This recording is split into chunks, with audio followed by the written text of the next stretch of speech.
Natutuwa ako dahil parang hindi siya, parang Pilipino siya eh.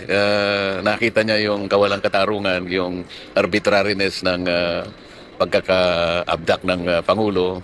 Wala man lang due process.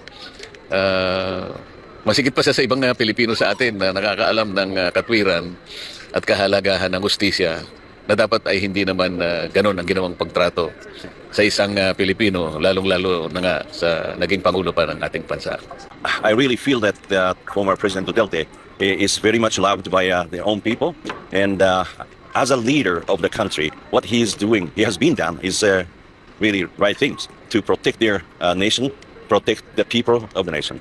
I really hope that the Filipino people can unite and then fight against this injustice. This is what we think. What I think. Yeah. Nagpasalamat ako sa kanya sa malaking participation niya sa pagtulong sa mga OFWs dito sa Japan, lalong-lalo na yung naglalayon na magkaroon ng interim release ang dating Pangulong Rodrigo Roa Duterte.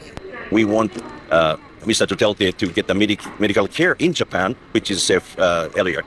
So this is a third country, so I hope that ICC will grant the interim release. Masasabi ko sa kanila ay wag silang mawalan ng loob, pagpatuloy nila ang kanilang ginagawa, lalo pa nga't sila'y nasa katwiran.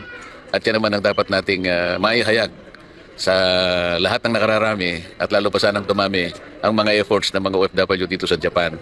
May pagtagumpay ang kanilang mga layunin tungkol sa maagang pagpapalaya kay Pangulong Duterte.